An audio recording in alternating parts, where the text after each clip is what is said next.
പ്രാർത്ഥിച്ച് നമ്മുടെ ക്ലാസ് ആരംഭിക്കാം. ഇത്രയും ദൈവമക്കൾക്ക് ജോയിൻ ചെയ്യുവാൻ ദൈവം കൃപ നൽകിയല്ലോ.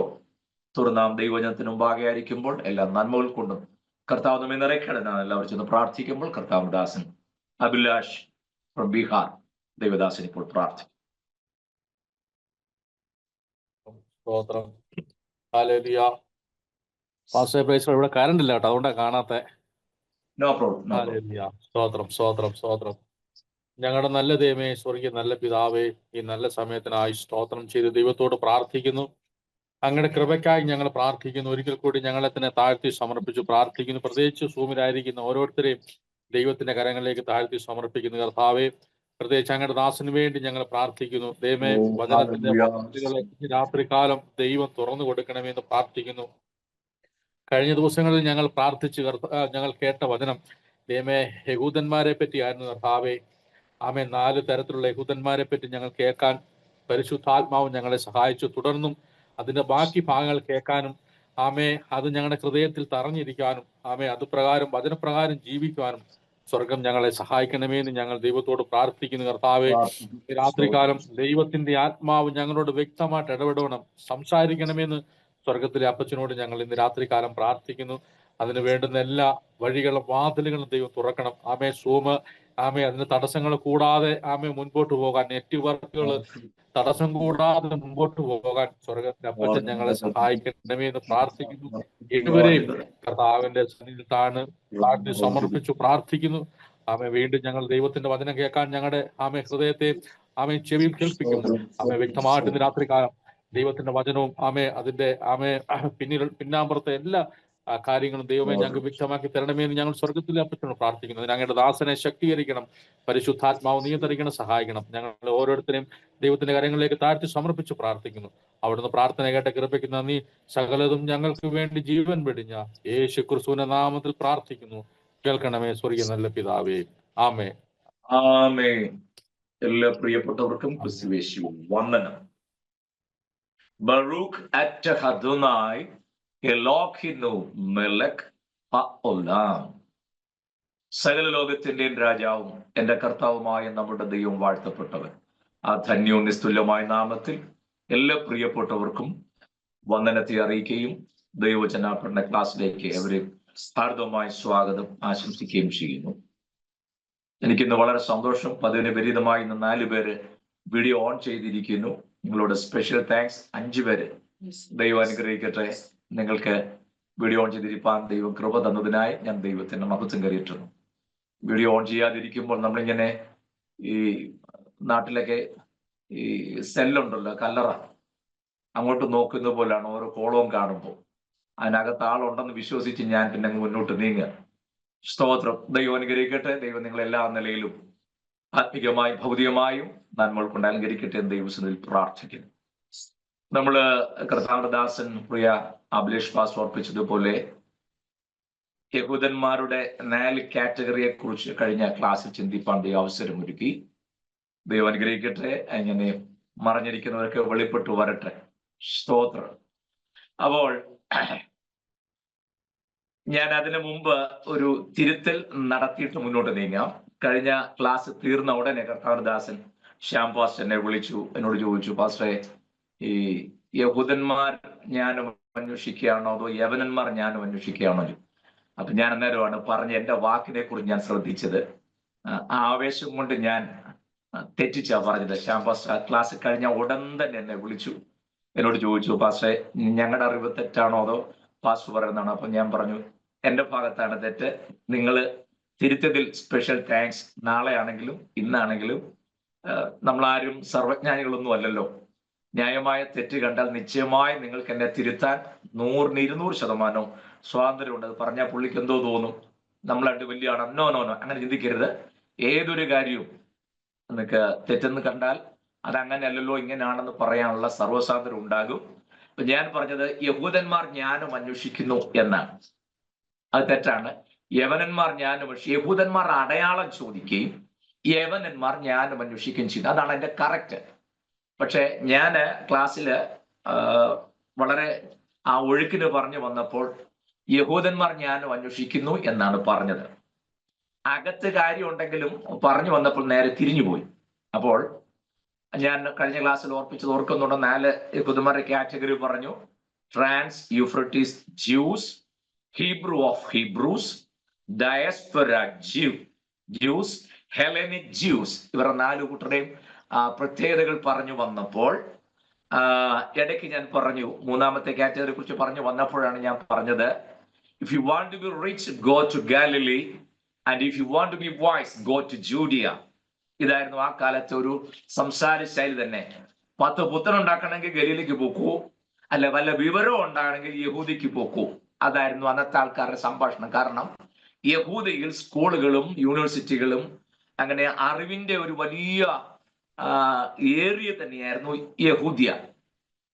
എന്നാൽ ഈ യവനന്മാർ പോലും, യഹൂദന്മാര് പോലും, ഇപ്പൊ നമ്മുടെ കുഞ്ഞുങ്ങളൊക്കെ ഹയർ സ്റ്റഡിക്ക് UK-ലും കാനഡയിലും ഒക്കെ ഹയർ സ്റ്റഡിക്ക് പോകുന്നെന്ന് പറഞ്ഞതുപോലെ ആ കാലത്ത് വിദ്യ നേടാൻ യവനന്മാര് പോലും ഇവിടാണ് വന്നുകൊണ്ടിരുന്നത്. അതിന്റെ മനസ്സിലുണ്ടായിരുന്നു, പക്ഷെ അത് പറയാനായിട്ട് ഒത്തില്ല.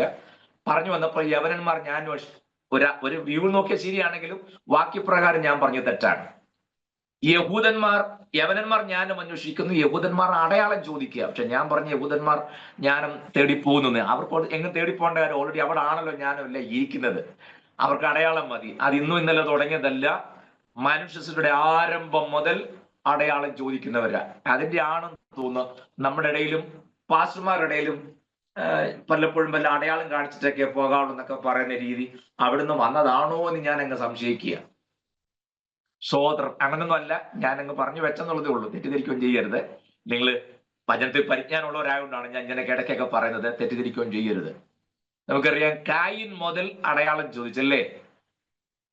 എന്നെ കണ്ട് ആരും തട്ടിക്കളയാതിരിക്കാൻ എനിക്ക് അടയാളം തരണമെന്ന് അവിടെ ഒരു ചോദിക്കുക അല്ലേ. സംഗീതത്തിൽ നന്മയ്ക്ക് അവരുടെ അടയാളത്തെ തരണമെന്നല്ലേ. അതെ, കർത്താവിന്റെ ജനനത്തിൽ വന്നപ്പോഴും അതിനെ നിങ്ങൾക്ക് അടയാളമോ. അപ്പൊ ഒരു കാര്യം ശ്രദ്ധിക്കണം, തിരുവഴുത്തിനകത്ത് അടയാളങ്ങൾക്ക് വലിയ പ്രാധാന്യമുണ്ട്. അതുകൊണ്ടാണ് യോഹന്നാന്റെ സുവിശേഷത്തിൽ കർത്താവ് ചെയ്ത ഒരൊറ്റ വീര്യപ്രവൃത്തി പോലും അത്ഭുതമെന്ന് പറഞ്ഞിട്ടില്ല, അടയാളമെന്നേ പറഞ്ഞിട്ടു. ശ്രദ്ധിക്കണേ, ഞാൻ ഏതായാലും നിങ്ങൾ പഠിക്കാൻ താല്പര്യമുള്ളവരാണ്, ഞാൻ പറഞ്ഞു തരാം. കർത്താവിന്റെ പ്രവൃത്തിയിലെല്ലാം അത്ഭുതങ്ങളല്ല, അടയാളങ്ങൾ. ശ്രദ്ധിക്കണം, യോഹന്നാന്റെ സുവിശേഷത്തിൽ മാത്രം. ബാക്കി 3 സുവിശേഷം മാറ്റി വെക്കുക. യോഹന്നാൻ പറയുമ്പോൾ മുഴുവൻ അടയാളങ്ങളുടെ ആരംഭമായി എന്ന് പറഞ്ഞാൽ എന്താ? അത് കേവലം ഒരു അടയാളം മാത്രമാണ്, റിയാലിറ്റി കിടക്കുന്നതേ ഉള്ളൂ. സ്തോത്രം. ഗലീലെ കാനാവിലെ കല്യാണത്തിന് വെള്ളം വീഞ്ഞാക്കുന്ന ഒരു അടയാളം മാത്രമാണ്. ഒറിജിനൽ കല്യാണം വരാൻ പോകുന്നതേ ഉള്ളൂ. സ്തോത്രം. കണ്ടോ, നമ്മളാണ് അത്ഭുതങ്ങൾ ചിന്തിക്കുന്നത്. അതെല്ലാം അടയാളങ്ങളായിട്ട വേദപുസ്തകം മൊത്തത്തിൽ എടുത്താൽ നമ്മൾ പഠിക്കേണ്ടത്. പെട്ടെന്ന് ഒരു കാര്യം പറഞ്ഞ് മനസ്സിലാക്കി തരാം. ഇന്ന് നമുക്ക് പഠിക്കാനുള്ള ഭാഗത്തെ അങ്ങോട്ട് പോകാതെ ആ ഭാഗത്തിന്റെ വേറൊരു ഭാഗം എനിക്ക് ഇന്ന് മോശയെ കുറിച്ച് ചെറുതായിട്ടൊന്ന് പറയേണ്ടതായിട്ടുണ്ട്. അങ്ങോട്ട് വരാം. അതിനു മുമ്പ് മോശയുമായി ബന്ധപ്പെട്ട വേറൊരു കാര്യം പറയാം. ഈ ദൈവം മോശയോട് സംസാരിക്കുമ്പോൾ മോശ പറയുന്നുണ്ടല്ലോ, ഞങ്ങൾ കൂട്ടുകാരിയല്ല, ഒന്നും നടക്കുകയല്ല, ഞങ്ങളെ കൊണ്ട് എന്ത് ചെയ്യാനാ. ആ ഭാഗം നമുക്ക് ഇന്നത്തെ ക്ലാസ്സിൽ ഒന്ന് ഡിസ്കസ് ചെയ്യേണ്ടതായിട്ടുണ്ട്. ഞാൻ അങ്ങോട്ട് വരാം. ഞാൻ അത് കഴിഞ്ഞുള്ള കാര്യം പറയാൻ ആഗ്രഹിക്കുന്നത്. വടി താഴെ ഇടാൻ പറഞ്ഞിട്ടു, സർപ്പമായി തീർന്നു. അതിന്റെ വാലെ പിടിക്കാൻ പറഞ്ഞു, വീണ്ടും അത് വടിയായി തീർന്നു. അഹരോൻ വടി താഴെ ഇട്ടു, അത് സർപ്പമായി. അഹരോന്റെ വടി സർപ്പമായി തീർന്നിട്ട് മിസ്രൈമിലെ വടികളെല്ലാം വിഴുങ്ങിക്കളഞ്ഞു. അങ്ങനൊരു അത്ഭുതമാണ് നടക്കുന്നു. വാസ്തവത്തിൽ അതൊരു അത്ഭുതമല്ല, അടയാളമാണ്. അത്ഭുതം ഭാവിയിൽ നടക്കാൻ പോകുന്നതേ ഉള്ളൂ. നമുക്ക് പലപ്പോഴും ദൈവം തരുന്ന അടയാളങ്ങൾ, ഗോഡ്സ് ലാംഗ്വേജ്, ദൈവത്തിന്റെ ഭാഷ പലപ്പോഴും നമുക്ക് മനസ്സിലാകുന്നില്ല എന്നുള്ളതാണ് സത്യം. ഞാൻ എനിക്ക് പെട്ടെന്ന് മനസ്സിലാക്കി തരാമേ, ഒന്ന് ശ്രദ്ധിച്ചാൽ മതി. അവിടെ എന്താ നടന്നത്? താഴെ വീണ വടി മിസ്രൈമിലെ പാമ്പുകളൊക്കെ വിഴുങ്ങുന്നു. ആ മോശ വടി താഴിട്ട് സർപ്പമായി തീർന്നു. വാലെ പിടിച്ചപ്പോൾ വീണ്ടും ഒരു വടിയായി തീർന്നു. ഇതൊക്കെ എന്താ അർത്ഥം? ഇതൊരു അടയാളമാണ്. റിയാലിറ്റി നടക്കാൻ പോകുന്നതേ ഉള്ളൂ. റിയാലിറ്റി നടന്നോ? നടന്നു. ശ്രദ്ധിച്ച് പറയാം. മോശ ഇസ്രായേൽ ജനത്തെ കൊണ്ടുവരികയാണ്. 3-ാം ദിവസത്തോളമായപ്പോൾ ചെങ്കടലിന്റെ തീരത്തെത്തിയല്ലോ. അക്കരെ കടക്കാൻ ഒരു മാർഗവുമില്ല, അല്ലേ? പുറകെ പറവനും കൂട്ടിനും വരുന്നുണ്ട്. 2 ഭാഗത്തും മലകളാണ്, മുമ്പിൽ ചെങ്കടലാണ്. അക്കരെ കയറാൻ യാതൊരു മാർഗവുമില്ല. ഇവിടെ ശ്രദ്ധിക്കണേ, 2 പേർക്ക് പറഞ്ഞു ഞാൻ മുന്നോട്ട് വരാം. ദൈവം മോശ എന്ത് ചെയ്യുമെന്ന് ഇങ്ങനെ വളരെ കീൻ അറ്റൻഷനായിട്ട് നോക്കുക. ജനമെല്ലാം മോശയോട് പിറുപിറുക്കാൻ തുടങ്ങി. അപ്പോ മോശ ദൈവത്തോട് കരഞ്ഞു. ദൈവത്തോട് കരഞ്ഞപ്പോ മോശയോട് ദൈവം പറയുക, നീ എന്തിനാ എന്നോട് കരയുന്നത്? ജനത്തോട് മുന്നോട്ട് പോകാൻ പറയുക. മോശ പറഞ്ഞു, ദൈവമേ അതെന്ത് വർത്താനമാ?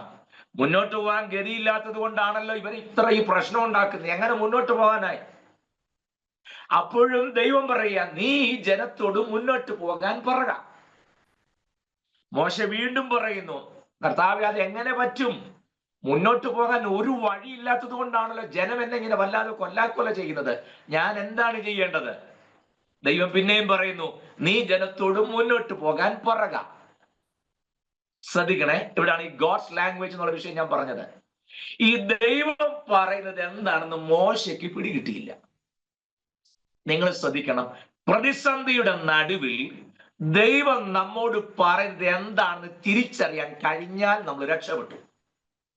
പലപ്പോഴും അത് നമുക്ക് കഴിയാതെ വരുമ്പോഴേ, കർത്താവേ നീ എന്നെ കൈവിട്ടോ, ഞാൻ എന്താ ചെയ്യേണ്ടതെന്നൊക്കെ ചോദിക്കുന്നത്.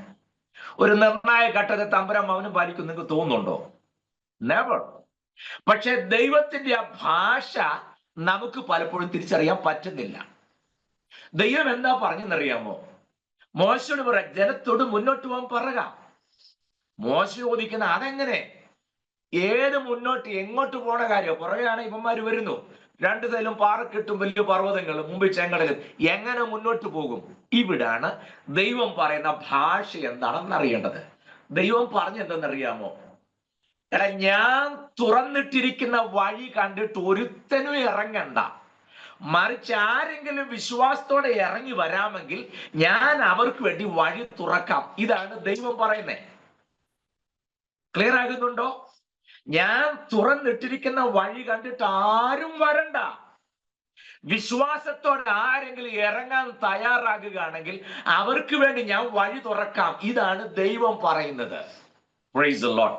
നമ്മളും പലപ്പോഴും പറഞ്ഞ കർത്താവേ വഴി കണ്ടേ ഞാൻ ഇറങ്ങും. ദൈവം പറഞ്ഞു, ഇറങ്ങി വരികയാണെങ്കിൽ ഞാൻ വഴി തുറക്കാം. ഇവിടാണ് നമുക്ക് ഈ കോൺഫ്ലിക്റ്റ് ഉണ്ടാകുന്നത്. നമ്മളിരുന്ന് 7-21 ഒക്കെ മല്ല് പിടിക്കുക. ഇപ്പോൾ തന്നെ വഴി തുറക്കണം. ഇന്ന് 17-ാം തീയതിയായി, 22-ാം തീയതിക്ക് മുമ്പായി നീ വഴി തുറന്നേ പറ്റൂ.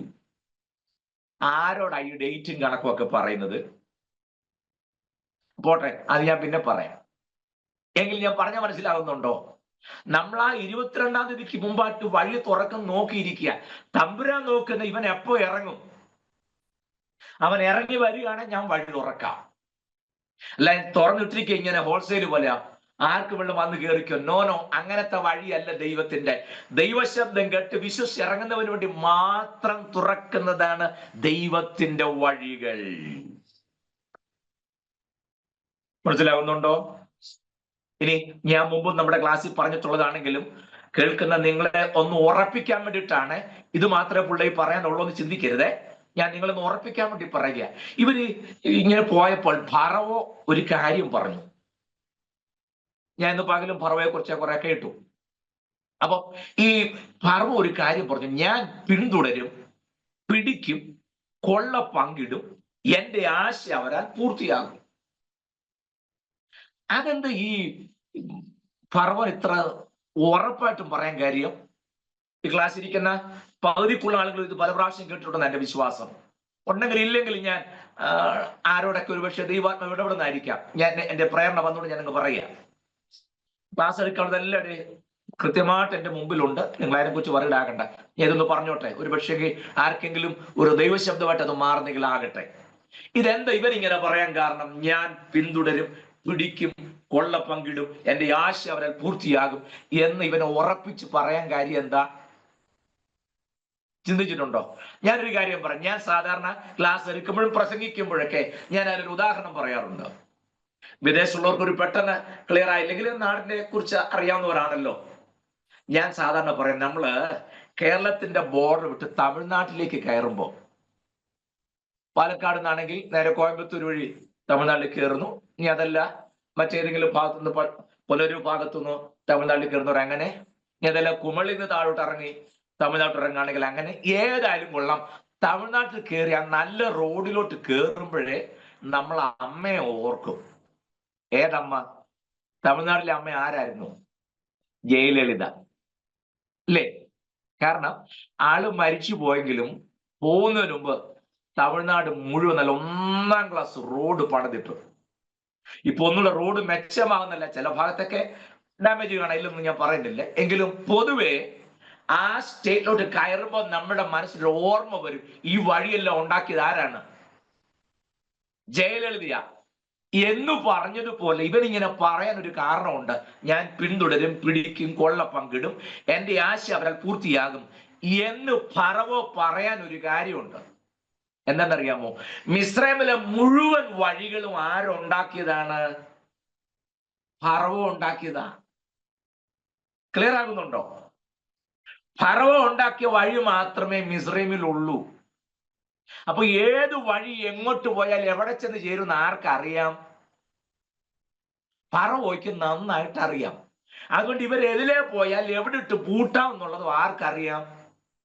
ഫറവോയ്ക്ക് അറിയാം. അതാണ് ഇവന് ഇത്ര ഉറപ്പായിട്ട് പറയുന്നത്, ഞാൻ പിന്തുടരും, പിടിക്കും, കൊള്ള പങ്കിടും, എന്റെ ആശ അവരെ പൂർത്തിയാക്കുമെന്ന് ഇവൻ ഉറച്ചു പറയാൻ കാരണം മിസ്രൈമിലെ മുഴുവൻ വഴികളും ആരുണ്ടാക്കിയതായതുകൊണ്ടാണ്? ഫറവോ ഉണ്ടാക്കിയതായതുകൊണ്ടാണ്. ദൈവം തീരുമാനിച്ചു, ഫറവോ, മിസ്രൈമിലെ മുഴുവൻ വഴികളും നീ ഉണ്ടാക്കിയതാണെങ്കിൽ നിന്റെ ദാസന്മാർ സ്വപ്നം കണ്ടിട്ടില്ലാത്ത, നീ ഇന്നുവരെ കണ്ടിട്ടില്ലാത്ത ഒരു പെരുവഴി ഞാൻ എന്റെ ജനത്തിനു വേണ്ടി ഈ സമുദ്രത്തിന്റെ അകത്ത് വെട്ടാൻ പോകുകയാ. മനസ്സിലാകുന്നുണ്ടോ? സ്തോത്രം. ക്ലിയർ ആകുന്നുണ്ടോ ഞാൻ പറഞ്ഞത്? ഇന്നുവരെ ഫറവോ കണ്ടിട്ടില്ലാത്ത ഒരു പുതുവഴി ഈ ചെങ്കടലിനകത്ത് ദൈവം തന്റെ ജനത്തിന് വേണ്ടി ഒരുക്കുകയാണ്. നാളെ ഫറവോ പറയരുത്, ഞാൻ ഉണ്ടാക്കിയ വഴിയെ കൂടെയാ അവന്മാര് പോയെന്ന് പറയാൻ ഈ അവസരം ഒരുക്കയില്ല. ഞാനൊരു കാര്യം പറയാം, പുറകിലും ഇടത്തും വലത്തും ഒക്കെയായി മുൻപിലും ഒക്കെ പ്രതിസന്ധി കൊണ്ട് ഒരു ചുവട് മുന്നോട്ട് വെക്കാൻ കഴിയാതെ നട്ടം തിരിയുന്ന ആരെങ്കിലും ഈ സന്ധ്യകൾ എന്റെ ക്ലാസ് കേൾക്കുന്നുണ്ടെങ്കിൽ നിങ്ങളോടായി പരിശുദ്ധാത്മാവ് പറയുന്നു, ആരെയും ആശ്രയിക്കേണ്ടതായിട്ടില്ല.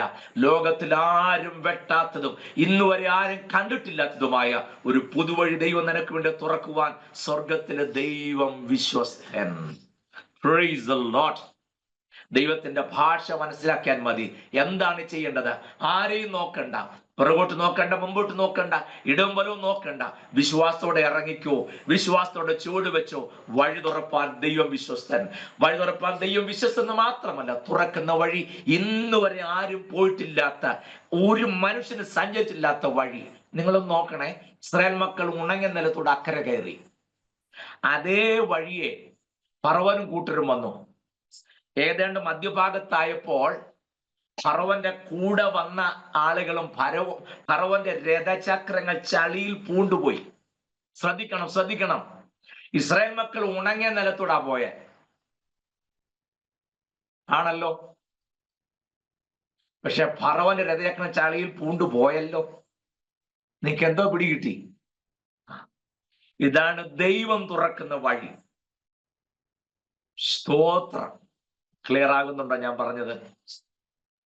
ഇനി നമ്മുടെ വിഷയത്തിലേക്ക് വരാം. അടയാളവും അത്ഭുതം തമ്മിൽ ഞാൻ പറഞ്ഞു വന്നത്. ഇസ്രായേൽ മക്കളെല്ലാം അക്കരെ കയറി. പുറമെ ആര് വരികയാണ്? ഫറവോനും കൂട്ടർ വരികയാണ്. മോശയോട് ദൈവം പറഞ്ഞു, വടി തിരികെ നീട്ടാൻ. വടി തിരിച്ചു നീട്ടി. ഞങ്ങൾ രണ്ട് സൈഡിൽ വന്ന് മൂടി ഫറവോനും കൂട്ടിട്ട് അവിടെ അസ്തമിച്ചു. അപ്പോഴാണ് മോശയ്ക്ക് പിടികിട്ടിയത് ഭാവിയിൽ മോശയുടെ വടി മിസ്രൈമ അധികാരത്തെയും സൈന്യത്തെയും ശക്തിയെല്ലാം വിഴുങ്ങിക്കളയുന്ന ഒരു ദിവസം ഉണ്ടെന്ന് അന്ന് ദൈവം മോശയ്ക്ക് ഒരു അടയാളം കൊടുത്തതാ. ഒരൊറ്റ കുഞ്ഞുങ്ങൾ സ്വോത്രം പറഞ്ഞില്ല. വീഡിയോ ഓൺ ചെയ്ത് ആരും ചുണ്ട അനങ്ങി കാണാൻ ബാക്കിയുള്ളൊരു കാര്യം പറഞ്ഞിട്ട് കാര്യമില്ലല്ലോ. ഞാൻ പറഞ്ഞതിന്റെ പൊരുള് പിടികിട്ടിയോ? മോശയ്ക്ക് ദൈവം കാണിച്ചു കൊടുക്കേടാ കുഞ്ഞെ, നീ പൊക്കോ, ഞാൻ കൂടെ ഉണ്ടല്ലോ. ഈ വടി മിസ്രൈമിലെ സർപ്പങ്ങളെ വിഴുങ്ങിയതുപോലെ. സർപ്പത്തിന്റെ അർത്ഥം അറിയാമല്ലോ നിങ്ങൾക്ക്. ഫറവോനുള്ള ബന്ധം നിങ്ങൾക്ക് അറിയാമല്ലോ. ഫറവോന്റെ ചിത്രം കണ്ടിട്ട് തലയിരിക്കുന്ന കിരീടം ശ്രദ്ധിച്ചിട്ടുണ്ടോ? സർപ്പത്തിന്റെ. എടാ ഫറവോന്റെ അവന്റെ കിങ്കരന്മാരെ മുഴുവൻ നിന്റെ വടി വിഴുങ്ങുന്ന ഒരു ദിവസമുണ്ട്, പൊയ്ക്കോ, ഞാനുണ്ട് കൂടെ എന്നാണ് മോശയോട് ദൈവം പറഞ്ഞത്. അല്ലാതെ ഇവിടെ കിടന്ന് വടി മറ്റു വടിയെ വിഴുങ്ങിയതല്ല വിഷയം. അതിന്റെ പൊരുളപ്പുറത്ത് നടക്കാൻ പോവുക. സ്തോത്രം. ക്ലിയർ ആകുന്നുണ്ടോ? അടയാളവും അത്ഭുതം തമ്മിലുള്ള വ്യത്യാസം. നമുക്ക് ഈ അടയാളം മതി, അപ്പുറത്തത് വേണ്ട. അതൊക്കെ തുറന്ന് പറയുന്നതുകൊണ്ടാ എന്നെ ആർക്കും കാണാൻ വയ്യാത്ത. സ്തോത്രം. ക്ലിയർ ആയോ ഞാൻ പറഞ്ഞേ? വിശ്വാസത്തോടെ ഇറങ്ങിച്ചെന്നാൽ പ്രൈസ് ദി ലോർഡ്. ദൈവം അനുവദിച്ചാൽ മോശയെ കുറിച്ചൊക്കെ ഒന്ന് ഡീറ്റെയിൽ ആയിട്ട് പഠിക്കുന്നത് നല്ലതാണ്. അടുത്ത ദിവസം ഒരു ബൈബിൾ സ്റ്റഡി ഉണ്ട്, സമാഗമന കൂടാരത്തിന്റെ ഒരു ക്ലാസ്. പറ്റുകയാണെങ്കിൽ ലൈവിൽ ഒന്ന് കയറി കണ്ടാൽ നന്നായിരിക്കും. ഞാൻ പറയാം, 28, 29, 30 തീയതികളിൽ ഒരു ബൈബിൾ സ്റ്റഡി ഉണ്ട്, സമാഗമന കൂടാരം. അപ്പൊ അന്നേരം കൂടാരത്തിലേക്ക് കയറുന്നതിന് മുമ്പ് മോശയെ കുറിച്ചൊന്ന് പഠിക്കണം എന്നുള്ള താല്പര്യത്തിലാണ് ഞാൻ ഇപ്പോഴേ ഇരിക്കുന്നത്. കാരണം മോശയാണല്ലോ കൂടാരം പണിതത്. അപ്പൊ മോശ പണിതത് അക്ഷരികമായിട്ട് മോശയല്ല കൈകൊണ്ടത് പണിതത്, ബസലേൽ മൊഹോലിയബുമാണ് പണിതത്. പക്ഷെ അതിന്റെ ദർശനം കിട്ടിയത്, കണക്ക് കാര്യങ്ങൾ കിട്ടിയത്, മാതൃക കിട്ടിയതൊക്കെ മോശയ്ക്കാണ് പർവ്വത്ത് വെച്ച് ദൈവം കൊടുക്കുന്നത്. അപ്പൊ മോശയെ കുറിച്ചൊന്ന് അറിഞ്ഞിരിക്കുന്നത് നല്ലതാ. കാരണം മിസ്രൈമിലെ നിക്ഷേപങ്ങളെക്കാൾ ക്രിസ്തുവിന്റെ നിന്ന വലിയ ധനമെന്ന് എണ്ണിയെന്ന. അപ്പം മാത്രമല്ല, മിസ്രൈമിലെ സകല വിദ്യയും മോശ അഭ്യസിച്ചു. അപ്പൊ അവിടുത്തെ സകല ജ്ഞാനവും നേടിയ മോശ അവിടുത്തെ ഏത് ജ്ഞാനവും നേടി നിൽക്കുന്ന അറിഞ്ഞിരിക്കുന്ന നല്ലതല്ലേ? സ്തോത്രം. അറിഞ്ഞിരിക്കുന്ന നല്ലതാ. മോശ ചെയ്ത വീര്യപ്രവൃത്തി പോലെ വേറെ ആരെങ്കിലും വീര്യപ്രവൃത്തി ചെയ്തോ? വിശ്വസ്തനായ പ്രവാചകനല്ലേ? പഴയ നിയമത്തിലെ യേശു ക്രിസ്തുവിന്റെ നിഴലാൻ നിൽക്കുന്ന വ്യക്തിയല്ലേ മോശ? എന്തെല്ലാം അത്ഭുതങ്ങൾ ചെയ്തല്ലേ? പക്ഷെ എന്നിട്ടും വിക്ക് മാറിയില്ല. അതാ സ്തോത്രം. എന്തെല്ലാം അത്ഭുതങ്ങൾ ചെയ്തു അല്ലേ? പക്ഷെ മരിക്കുന്നവരെ വിക്ക് പോയില്ല. സ്തോത്രം. അതെന്തായിരിക്കും? പോട്ടെ, നമുക്കത് പിന്നീട് ചിന്തിച്ചാൽ മതി. ഞാൻ പറഞ്ഞു വന്നത്, യോഹന്നാന്റെ സുവിശേഷത്തിൽ അത്ഭുതങ്ങളല്ല അടയാളങ്ങൾ എന്ന് പറയുമ്പോൾ അതിലെല്ലാം ഒരു ഇന്നർ മീനിങ് ഉണ്ടെന്നുള്ള കാര്യം പറഞ്ഞപ്പോൾ എക്സാമ്പിളായി ഇനി വേണം നിങ്ങൾ പുസ്തകത്തിൽ നിന്ന് കണ്ടുപിടിക്കണം ഇതുപോലെ ഓരോന്ന്. നിങ്ങൾ ഇങ്ങനെ വായിച്ചു പഠിക്കുവോ, അതോ വായിക്കുന്ന അന്നേരം എടുത്തുകൊണ്ട് വ്യാഖ്യാനിച്ചുകൊണ്ട് ചാടുവോ? ചാടരുത്. ഇങ്ങനെ ചെയ്തതിന്റെ എല്ലാം പിന്നിൽ അപ്പുറത്ത് ഒരു പൊരുൾ കടപ്പുണ്ടെന്ന് അറിഞ്ഞ് നമ്മൾ ഇന്ന് ചെയ്യുന്ന അത്രയേ ഉള്ളൂ, വചനത്തിന്റെ പൊരുൾ തിരിക്കുക. ഇപ്പൊ മോശ ചെയ്ത ഒരു വീരപ്രവൃത്തിയുടെ പൊരുൾ തിരിച്ചാൽ നിങ്ങൾക്ക് പിടികിട്ടിയോ? സ്തോത്രം. അത് ഈ ഞായറാഴ്ച അവയെ പറയണം. അങ്ങനെ പറഞ്ഞ് ഈ രീതി പറഞ്ഞിട്ട് അത് ഗുണം എന്നാന്നറിയാമോ? വേറെ യാതൊരു സാധനം കൊണ്ട് ഒരുത്തരും സഭയ്ക്കകത്ത് കയറുകയില്ല. കാരണം ഇങ്ങനെ പഠിപ്പിച്ചിട്ട് കഴിഞ്ഞാൽ വേറെ വരുന്നൊന്നും ഏൽക്കുകയില്ല. വിശ്വാസികൾ നമ്മൾ കിട്ടുന്ന വേലിക്കകത്ത് നിന്നോളും, അങ്ങോട്ടും ഇങ്ങോട്ടും പോകാതെ. അതാണ് അതിന്റെ ഗുണം. പോട്ടെ, ഞാൻ മുന്നോട്ട് നീങ്ങുന്നു. അപ്പൊ കഴിഞ്ഞ ക്ലാസ്സിൽ നമ്മൾ യഹൂദന്മാരുടെ 4 കാറ്റഗറിയെ കുറിച്ചാണ് പറഞ്ഞത്. നിങ്ങളുടെ ഓർമ്മയിലുണ്ടെന്ന് ഞാൻ വിശ്വസിക്കുന്നു. Trans Euphrates Jews, Hebrew of Hebrews, diaspora Jews, Hellenic Jews. ഈ 4 കാറ്റഗറിയിൽപ്പെട്ട ആളുകളാണ് ഇന്നും അന്നും കർത്താവിന്റെ കാലത്തും ഉണ്ടായിരുന്നത്. അതിൽ ഏറ്റവും കൂടുതൽ സമയം കർത്താവ് സമയം ചെലവിട്ടതും അനുകമ്പയോടെ കണ്ടതുമായ ഒരു കൂട്ടരായിരുന്നു ഹെലനിക് ജ്യൂസ്. അവരാണ് ഈ പന്നിയെ വളർത്തിയെന്നൊക്കെ ഞാൻ ഓർപ്പിച്ചു. അവർക്ക് നിഷിദ്ധമായിരുന്ന പന്നിയെ വളർത്തിയതും അവസാനം അവരുടെ പന്നിയെല്ലാം കൂടെയാണ് കടലിൽ ചാടി ചത്തതും ഒക്കെ നമുക്കറിയാമല്ലോ അല്ലേ. ഗദരദേശത്ത് ചെന്നപ്പോൾ കല്ലറയിൽ നിന്ന് ഒരാൾ കർത്താവിനെ എതിരേറ്റു. അവന്റെ പാർപ്പ് കല്ലറകളിൽ തന്നെയായിരുന്നു. സമയത്തിനും എന്നെ ദണ്ണിപ്പിക്കരുതെന്ന് ആ ദുരാത്മാവ് ബാധിച്ച മനുഷ്യൻ കർത്താവിനോട് നിലവിളിക്കുന്നു. ആ താൻ പൂർണ്ണ നഗ്നനാണ്. കർത്താവ് അവനെ സൗഖ്യമാക്കുമ്പോൾ അവൻ ചോദിക്കുന്നുണ്ട്, ഇവിടെ ധാരാളം പന്നികളുണ്ട്, ഞാൻ അവരുടെ മേൽ കയറിക്കൊടുന്ന് പോകോളാൻ പറഞ്ഞു. പന്നികൾ ഇഷ്ടം പോലെ മേയുന്നു. ആരുടെ പന്നികൾ? ഈ ഹെലനിക് ജ്യൂസ് അവരാണ് പന്നികളെ വളർത്തിയത്. തീരെ പാവങ്ങളാണ്. അപ്പൊ അതിനെ കൊണ്ട് ജീവിച്ചിരുന്ന ഇതെല്ലാം കൊണ്ട് ചെന്ന് അതിന്റെ മേളിൽ കയറി പതെല്ലാം കൊണ്ട് ആളുടെ കടലിൽ ചാടി ചത്തു. അതാണ് കർത്താവിനെ അവിടുന്ന് ഓടിക്കാൻ ഇവർ ശ്രമിച്ചേ. ക്ലിയർ ആകുന്നുണ്ടോ? ഗദരദേശത്ത്. ഏതാണ് ഗദരദേശം? മോശ ഇസ്രായേൽ മക്കളെയും കൊണ്ട് വരുമ്പോൾ മോവാബിൽ വെച്ചാണല്ലോ മോശ മരിക്കുന്നത്. അതിനു മുമ്പ് ജനത്തെയും കൊണ്ട് വരുമ്പോൾ ഏതാണ്ട് അടുക്കാറായപ്പോൾ യോർദാനോട് ചേർന്ന് വരുന്ന സമയത്ത് വെച്ച് ഗാദ് ഗോത്രക്കാര് പറഞ്ഞു, യജമാനൻ ഞങ്ങളെ അക്കരെ കൊണ്ടുപോകരുത്, ഞങ്ങൾ ഇക്കരെ പാർത്തുകൊള്ളാം, ഞങ്ങൾക്ക് ഇഷ്ടം പോലെ ആടുമാടുകളുണ്ട്, കന്നുകാലികളുണ്ട്, ഇവിടെയാണെങ്കിൽ ഇഷ്ടം പോലെ പുൽമേടും ഒക്കെ, അതുകൊണ്ട് ഞങ്ങൾ യോർദാൻ അക്കരെ കടന്ന് വരുന്നില്ല, ഞങ്ങൾ ഇക്കരെ പാർത്തോളാം. എങ്ങോട്ട് പോകാനായിട്ട് അവിടുന്ന് ഇറങ്ങി പോകുന്നത്?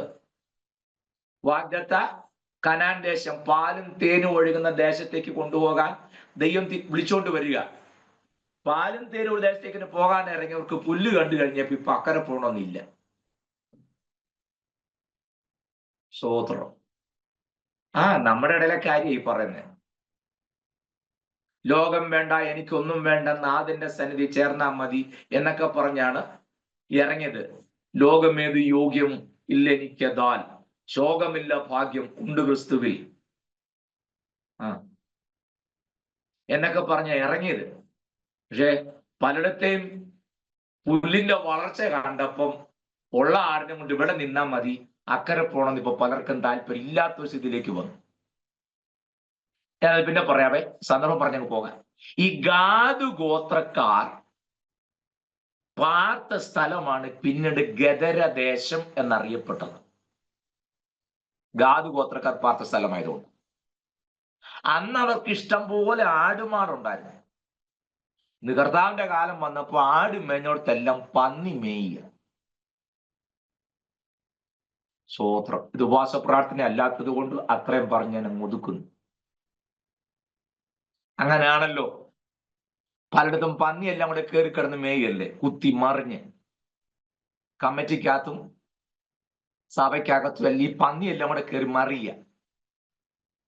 കാരണം ഇതിനൊന്നും അക്കരെ പോകണമെന്നില്ലല്ലോ, ഇക്കരെ കിടന്നുള്ള കളിയല്ലേ ഉള്ളൂ. സ്തോത്രം. അത്രയും മതി, ഞാൻ വിടുന്നു. ഞാൻ പറഞ്ഞു വന്നത് ഈ 4 ഗ്രൂപ്പിനെ കുറിച്ചാണ് നമ്മൾ ചിന്തിച്ചു വന്നത്. കർത്താവ് വളരെ സ്പെസിഫൈ ആയിട്ട് പല കാര്യങ്ങളും പറഞ്ഞു. ഞാൻ ഇടയ്ക്ക് ഓർപ്പിച്ചു, ഇവരുടെ ഭരണസമിതി മറ്റേ കാര്യങ്ങളെ കുറിച്ച് അറിയണം. ഞാൻ അങ്ങോട്ടൊന്നും പോകുന്നില്ല. പെട്ടെന്ന് മനസ്സിലാക്കാൻ ഞാൻ കഴിഞ്ഞ ക്ലാസ്സിൽ ഓർപ്പിച്ചു, വ്യഭിചാര കുറ്റത്തിൽ പിടിക്കപ്പെട്ട ഒരു സ്ത്രീയെ കല്ലെറിഞ്ഞു കൊല്ലുവാനായി കർത്താവിന്റെ അടുക്കൽ കൊണ്ടുവന്നു. അതെന്തുകൊണ്ട് കൊണ്ടുവന്നു എന്നുള്ളത് നിങ്ങൾ അറിയണം എന്ന് ഞാൻ പറഞ്ഞു.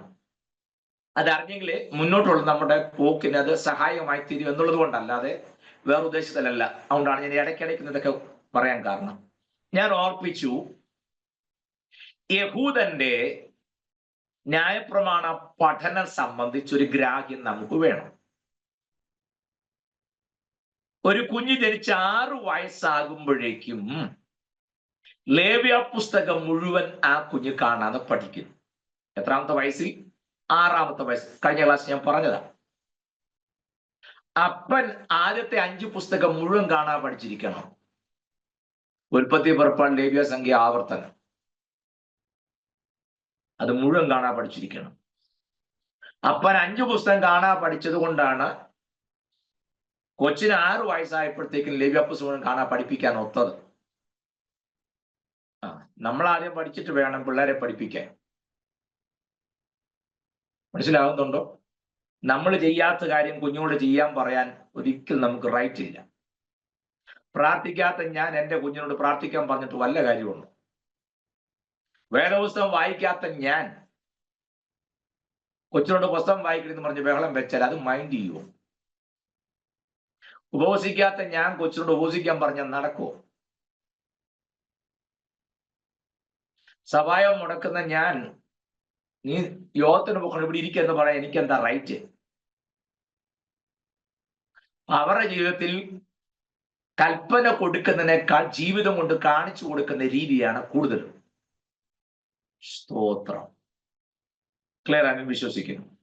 അത് കഴിഞ്ഞാണ് ഇത് രണ്ടും കൂടാതാണ് ഒരാൾ റാബായി ആകണം എന്നുണ്ടെങ്കിൽ ഈ പഠനം കൂടാതെ ഒരു കുഞ്ഞിനെ പൗരോഹിത്യ ശുശ്രൂഷയ്ക്കോ അല്ലെങ്കിൽ റാബായി ആയിട്ട് മാറാൻ, റബുനി, റബായി, ഈ പദങ്ങളൊക്കെ ഗുരു എന്ന അർത്ഥത്തിൽ, മാസ്റ്റർ എന്ന അർത്ഥത്തിൽ ഒരാളെ വിളിക്കണമെന്നുണ്ടെങ്കിൽ തുടർമാനമായി ശ്രദ്ധിക്കണേ.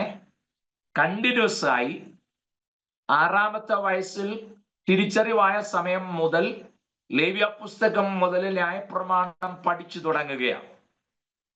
ആ പഠനം തുടർമാനമായിട്ട് ഒരു സാധാ റാബായി മാറാൻ 30 വർഷം തുടർമാനമായി പഠിക്കണം. എത്ര വർഷമാ? 30 വർഷം.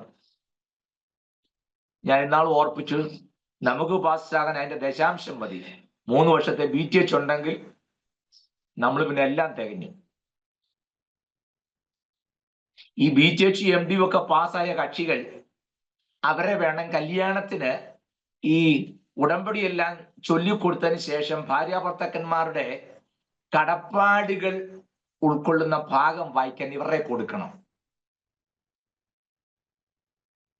5 വാക്കുണ്ടെങ്കിൽ 5 വാക്യമാണെങ്കിൽ അതിനകത്ത് ഒരു 10 തെറ്റെങ്കിലും വരുത്തിയിരിക്കും ഈ BTH MD. ഇനി അതല്ലെങ്കിൽ ഒരു ശവസംസ്കാര ശുശ്രൂഷയിൽ ഈ MD-കാരനോട് ആ ഭാഗം വായിക്കാൻ പറഞ്ഞേ എപ്പ കൊളവാക്യം ചോദിച്ചാൽ മതി. അത് നിങ്ങൾ വിചാരിക്കുക എനിക്ക് BTH-നോട് MD-നോട് വൈരാഗ്യം ഉണ്ടാകും. നോ, ഞാനും ആ വഴിക്കൊക്കെ പോയ ആളാണ്. അവിടെ ഞാൻ അതിനെ ഒരു നെഗറ്റീവ് ആറ്റിറ്റ്യൂഡിൽ പറയില്ല, അങ്ങനെ നിങ്ങൾ ചിന്തിക്കരുത്. ഞാൻ ഉദ്ദേശിച്ച് ഈ പുസ്തകത്തോട് നമ്മുടെ കണക്ഷൻ അത് പറയാനായിട്ടാണ്. 30 വർഷം കണ്ടിന്യൂസ് ആയി തിരുവെഴുത്ത് പഠിക്കുന്ന ഒരാളെയാണ് ഒരു സാധാ ലെവൽ ടീച്ചർ, മാസ്റ്റർ, റാബായി ആയിട്ട് കണക്കാക്കുന്നത്. അവർക്ക് അത്യാവശ്യം തനാക്ക് പഠിപ്പിക്കാൻ, തനാക്ക് എന്ന് പറഞ്ഞ തോറ, നബി, കെത്തൂബി, 3 കൂടെ ചേർന്നതാണ് തനാക്ക് എന്ന് പറയുന്നത്. തോറ, നബി, കെത്തൂബി 3 കൂടെ ചേർന്നതാണ് തനാക്ക് എന്ന് പറയുക. മറക്കരുതേ. അത് പഠിപ്പിക്കാൻ ഒരു ആവറേജ് നോളജ് 30 വർഷം കൊണ്ടാകും. പക്ഷെ അവർ അധ്യാപകർ എന്നതിൽ കവിഞ്ഞ് അധികാരമുള്ള ഗുരുക്കന്മാരല്ല. ശ്രദ്ധിക്കണേ, അവർ കേവലം ടീച്ചറിന് മാത്രമേ ഉള്ളൂ. സാധാ അധ്യാപകർക്ക് അസംബ്ലി വിളിച്ചു കൂട്ടാനും ഇന്ന് ഉച്ചവരെ ക്ലാസ് ഉള്ളൂ, പിള്ളേരെല്ലാം വീട്ടിൽ പോക്കോളെന്ന് പറയാനുള്ള അധികാരം സാധാ അധ്യാപകർക്കില്ല. അത് HM-ന് മാത്രമേ ഉള്ളൂ. ശരിയല്ലേ? എന്നതുപോലെ സാധാ ഗുരുക്കന്മാരിൽ നിന്നും റാബായിമാരിൽ നിന്നും കർത്താവിനെ സംബന്ധിച്ചിടത്തോളം കേട്ടവരും കണ്ടവരും പറയുന്നു, ഇവൻ നമ്മെ പോലെയല്ല, അധികാരമുള്ളവനായിട്ട് അത്രേ സംസാരിക്കുന്നത് എന്ന് പറഞ്ഞാൽ അങ്ങനെയുള്ള റാബായിമാരെ വിളിക്കുന്നതാണ് റാബായി വിത്ത് സ്മീഖ എന്ന് പറയും. സ്മീഖ, റാബായി വിത്ത് സ്മീഖ എന്ന് പറഞ്ഞാൽ അവർക്കേ ഉള്ളൂ ഈ പ്രമാണത്തിനകത്ത് എന്തെങ്കിലും അയവ് വരുത്തണമെങ്കിലും കൂട്ടിച്ചേർക്കണമെങ്കിലും റൈറ്റുള്ള റാബായിമാർ. അതിനകത്ത് ഒന്നും അയവ് വരുത്താൻ ഈ മീഖായുള്ള റാബായിമാർ പൊതുവെ ശ്രമിക്കാറില്ല. അതിൻ്റെ കൂടെ അല്പം കൂടെ കൂട്ടിച്ചേർക്കാനേ സാധ്യതയുള്ളൂ.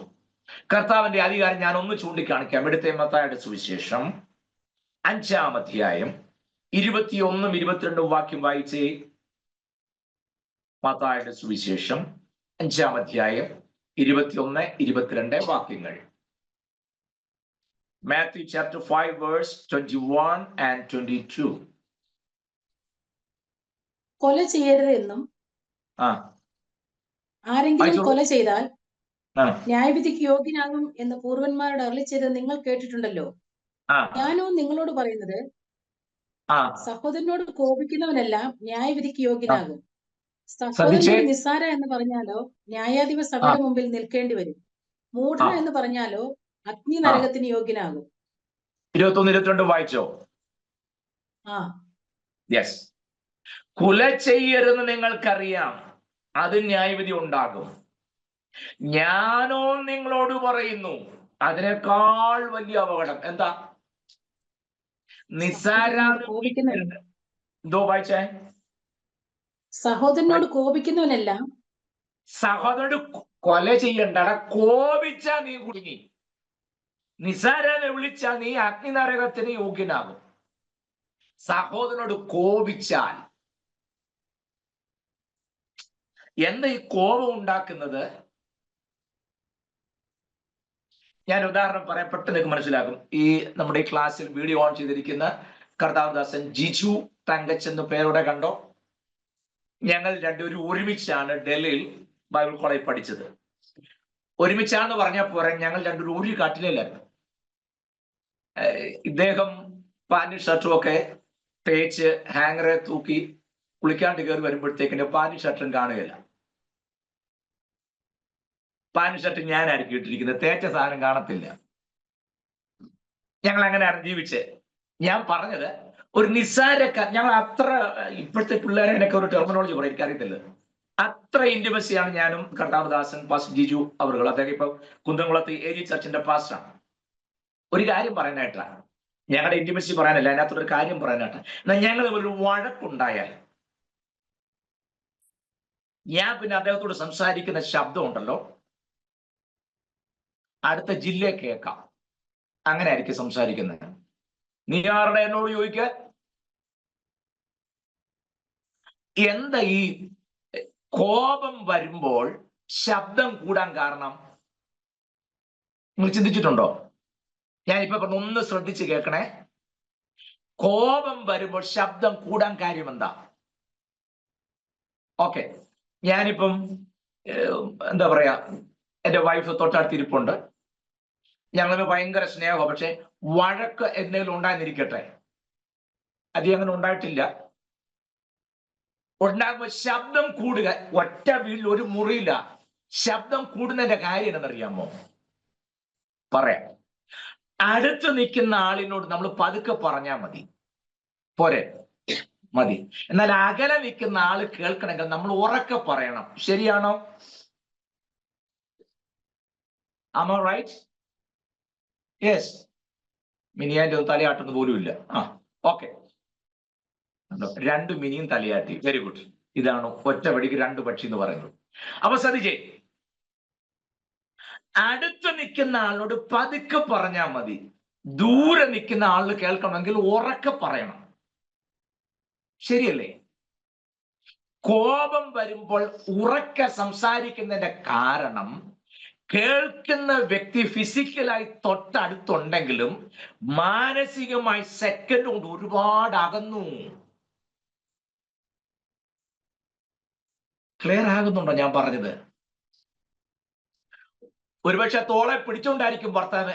അങ്ങനെയാണെങ്കിൽ അദ്ദേഹം കേൾക്കുന്ന ശബ്ദത്തിൽ പറഞ്ഞാൽ പോരെ? മതി.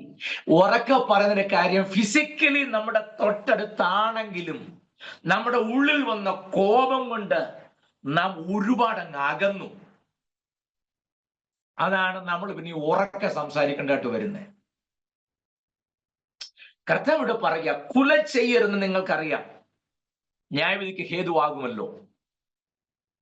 ഞാനോ നിങ്ങളോട് പറഞ്ഞു, ആ ട്യൂൺ ശ്രദ്ധിക്കണേ, ഞാനോ നിങ്ങളോട് പറഞ്ഞ ഞാൻ അതിനകത്തോട് കുറെ കൂടെ ആഡ് ചെയ്യുന്നു. അങ്ങനെ ആഡ് ചെയ്ത് പറയാൻ സ്മീഖ ഉള്ള ഒരു റാബായിക്ക് മാത്രം അധികാരം. That has to receive from above. ഉയരത്തിൽ നിന്ന് വേണം ആ റൈറ്റ് കിട്ടാൻ. അത് ദൈവം കൊടുക്കുന്ന അധികാരമാണ്. ക്ലിയർ ആയോ ഞാൻ പറഞ്ഞത്? ദൈവത്താൽ നൽകപ്പെടുന്ന ഒരു ജ്ഞാനമാണ്. അത് വചനത്തെ കോട്ടിക്കളയാനല്ല, വചനത്തെ ഒന്നുകൂടെ ഉറപ്പിക്കാൻ. മനസ്സിലായോ ഞാൻ പറയുന്നത്? സ്തോത്രം. അപ്പോൾ സഹോദരൻ നിസ്സാര എന്ന് വിളിച്ചാൽ അവൻ അഗ്നി നരകത്തിന് യോഗ്യനാകും. എന്നാൽ പഴയ നിയമത്തിൽ പറഞ്ഞപ്പോ നിസാരാനെ വിളിച്ച അഗ്നിനരകത്തിന് യോഗ്യനാകുന്നൊന്നുമില്ല. പക്ഷെ കർത്താവ് പറയാ, ഞാനോ നിങ്ങളോട് പറയുന്നു, സഹോദരൻ നിസ്സാര എന്ന് വിളിച്ചാൽ അഗ്നി നരകത്തിന് യോഗ്യനാകും. 27-28 വാക്യം വായിച്ച 5-ാം അധ്യായം തന്നെ.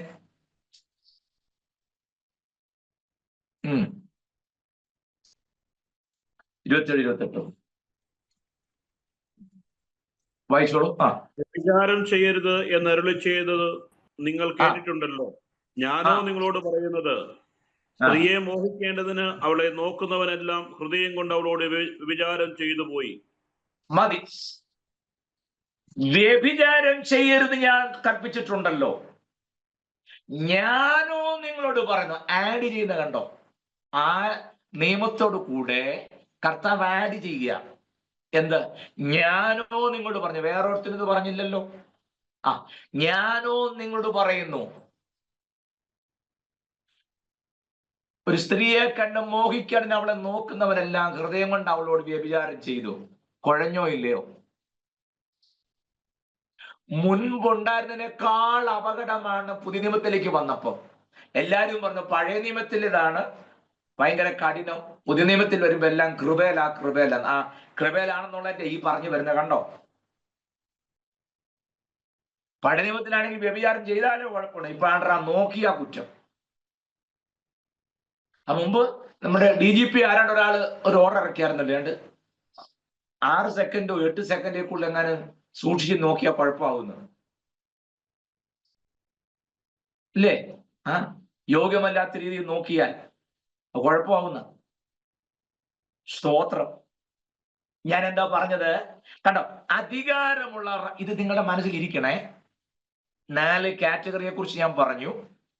ഇത് ഞാൻ വെറുതെ പറയുന്നതല്ല, ഞാൻ ആ റെഫറൻസ് നിങ്ങളെ കൊണ്ട് വായിപ്പിക്കുന്നത് മുന്നോട്ടുള്ള പഠനത്തിൽ ഇത് വളരെ എസെൻഷ്യൽ ആയതുകൊണ്ടാണ്. ഞാൻ ഒരു കാരണവശാലും സ്പീഡിൽ ഈ ക്ലാസ് കൊണ്ടുപോവുകയല്ല. അടുത്ത പറഞ്ഞാട്ടെ നിങ്ങൾ വെപ്രാളം പിടിക്കരുത്. പതുക്കെ സ്ലോയിലേ പോകൂ. ഞാൻ വേണമെങ്കിൽ ഒരു 100 പ്രാവശ്യം പറഞ്ഞു തരാം. പറയുന്ന അത്രയും നിങ്ങൾക്ക് നന്നായിട്ട് മനസ്സിലാക്കണം. അതിനു വേണ്ടിയിട്ടാ. അപ്പൊ ശ്രദ്ധയോടെ തന്നെ നിങ്ങൾ ഇരുന്നേ വെക്കൂ. ഓക്കെ. ദേവദാസിനെ 2 വാക്യം 27-28 വായിച്ചായിരുന്നോ? വായിച്ചു. Okay, very good. വ്യഭിചാരം ചെയ്യരുത് ഞാൻ തിരുവഴുത്ത് നിങ്ങളെ ബോധ്യപ്പെടുത്തുന്നു. ഞാനോ നിങ്ങളോട് പറയുന്നു, നോക്കുന്നവനെല്ലാം അവളോട് ഹൃദയം കൊണ്ട് വ്യഭിചാരം ചെയ്തു. കർത്താവ് വെച്ചിരിക്കുന്ന വ്യവസ്ഥകൾ. നിങ്ങൾ അടുത്ത വാക്യം 31-32 വായിച്ചേ.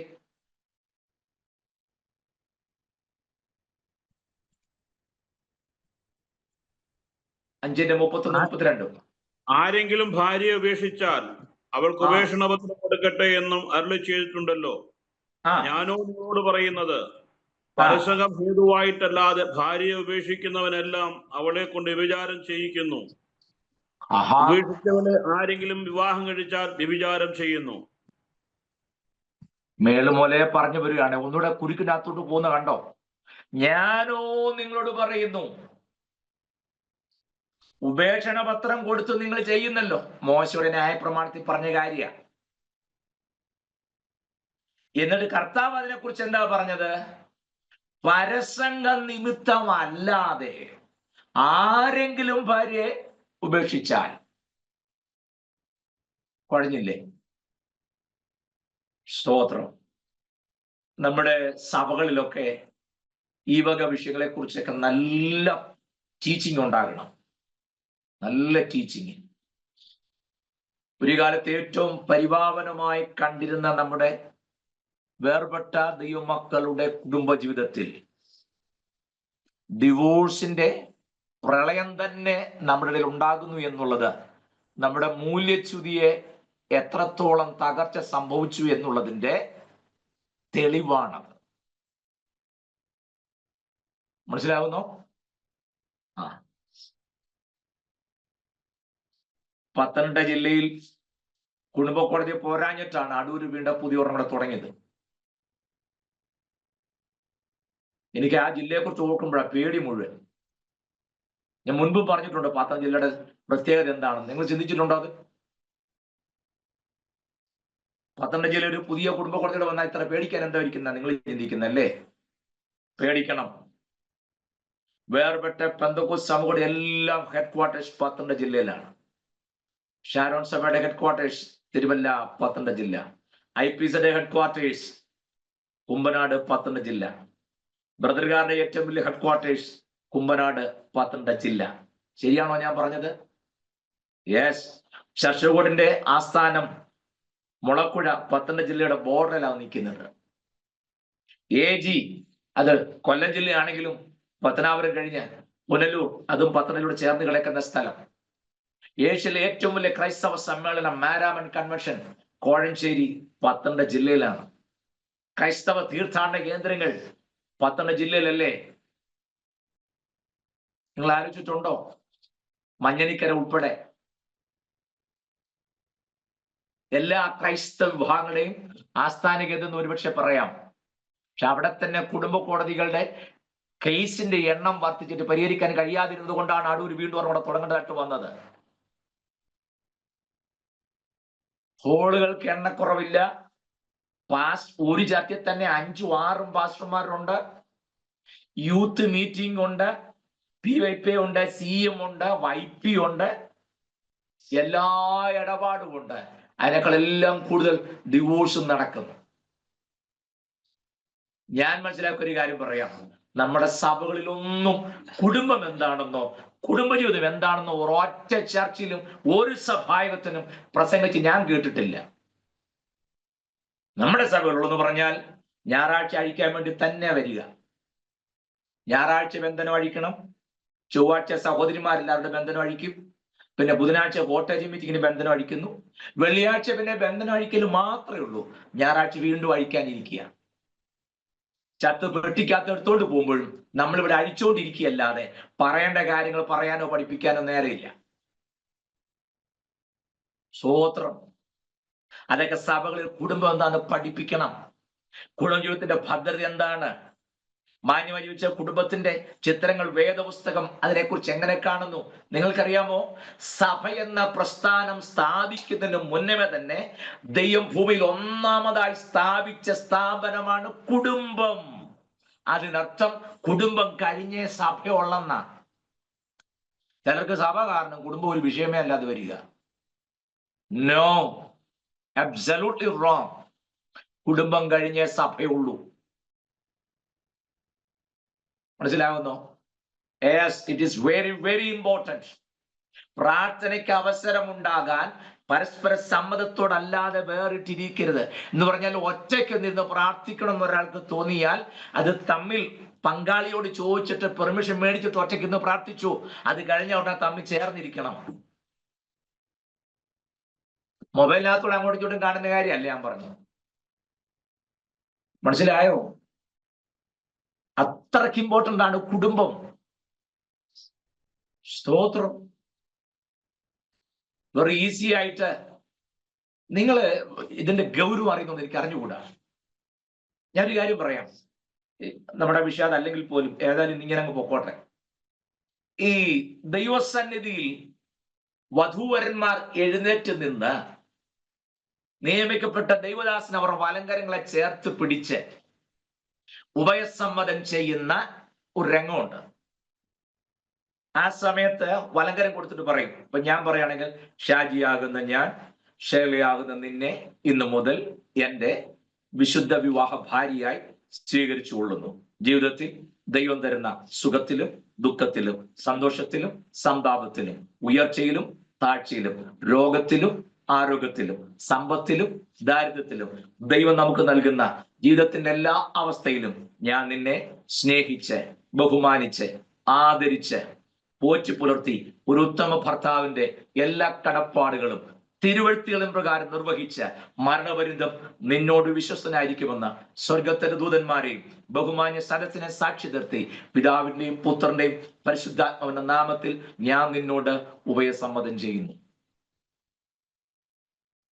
ഇതല്ലേ ചെയ്യുന്നത്? അതല്ല, അത് കഴിഞ്ഞുള്ള കാര്യമാണ്. ഇത് കഴിയുമ്പം കൊയർ ഒരു പാട്ട് പാടും. ശ്രദ്ധിച്ചിട്ടുണ്ടോ?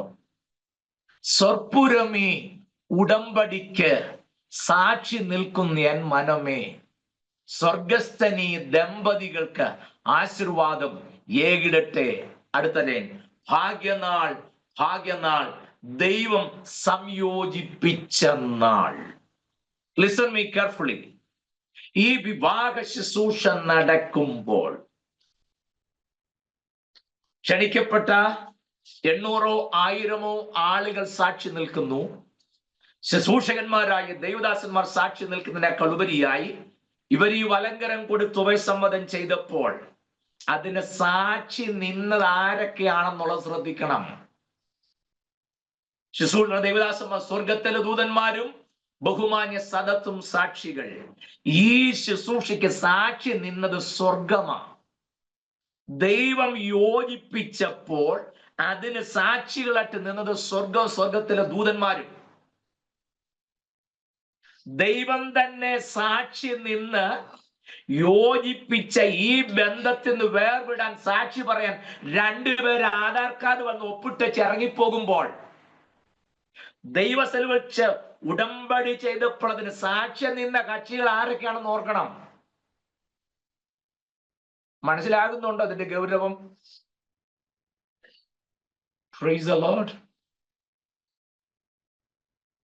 ക്ലിയർ ആയോ? സ്തോത്രം. It's very, very serious. Never ever. Don't forget it. ഒരിക്കലും മറക്കരുത്. ഈ ശുശ്രൂഷയ്ക്ക് സാക്ഷ്യം നിന്നത്, സാക്ഷ്യം വഹിച്ചത്, വിവാഹ ശുശ്രൂഷയിൽ, വിശുദ്ധ സ്നാന ശുശ്രൂഷയിൽ ഒക്കെ ആരാ സാക്ഷികൾ? നമ്മൾ അറിയുന്നില്ല. ഞാൻ കഴിഞ്ഞ ദിവസം സ്നാനത്തിന് ക്ലാസ് എടുത്തപ്പോ പറഞ്ഞു, വിവാഹ ശുശ്രൂഷയ്ക്ക് സ്വർഗമാണ് സാക്ഷികൾ. സ്നാന ശുശ്രൂഷയ്ക്ക് സ്നാനക്കുളത്തിൽ സ്നാപകനും സ്നാനാർത്ഥിയും ഇറങ്ങി നിൽക്കുന്നു. സ്നാനക്കുളത്തിന് ചുറ്റും കൂടി വന്ന ജനവും. അതിന് സാക്ഷികളായിട്ട് നിൽക്കുന്നത് കൂടി വന്നവരല്ല, അതറിയണം.